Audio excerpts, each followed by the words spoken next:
The 2017 NFL Draft is fast approaching. Thursday night, round one will take place, and we want to bring in our man from the desert, Chuck Esposito, Sunset Station Sportsbook Director, to discuss the NFL Draft. Chuck, you guys are taking bets for this year's draft, including over-unders on how many players some schools will have drafted in the first round.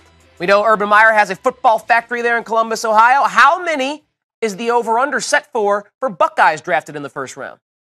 Well, first off, this is the first year that we've been able to accept wagers on the pro football draft. So it's kind of cool for us. We do a big event out here. We do a draft party, and it's a lot of fun. But this year we actually had some intrigue to it by taking some bets, which has actually added some interest and created what we're doing right now, and that's the media chatter. For Ohio State, it's 3. It was 3 under minus $1.30. That number has been bet all the way down to 3 under $2. I think the big key here is we know that Hooker and Lattimore are surefire guys that are probably going to go maybe in the top 10. But I think the key is Conley now with some off-field, just simply allegations right now. Maybe his draft stock drops a little bit. I think that's why we've seen that number come down as far as the under goes. But it's 3. We know for sure there's 2 guys that are going. It just depends on Conley where he goes in the first round. How about LSU down by the bayou? We know Leonard Fournette is the headliner. Jamal Adams is also expected to be a first-round pick. What's the over-under set for Tigers in the first round? Yeah, the over/under there is 2, and I think it's a pretty solid 2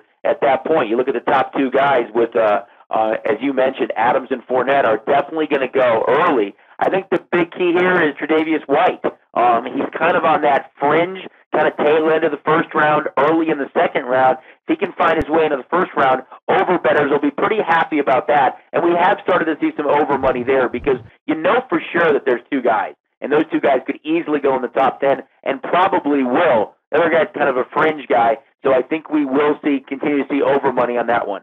All right, I imagine you're going to have fun with the NFL Draft for the first time being on the board there at Sunset Station, but we're not done talking NFL Draft. We mentioned Leonard Fournette. He is expected to be one of a few running backs selected in the first round. Please search Chuck Esposito on your favorite 120 platform, and Chuck and I will dive into what the total is set at for RBs taken in the first round Thursday. That's waiting for you on demand on your favorite 120 platform.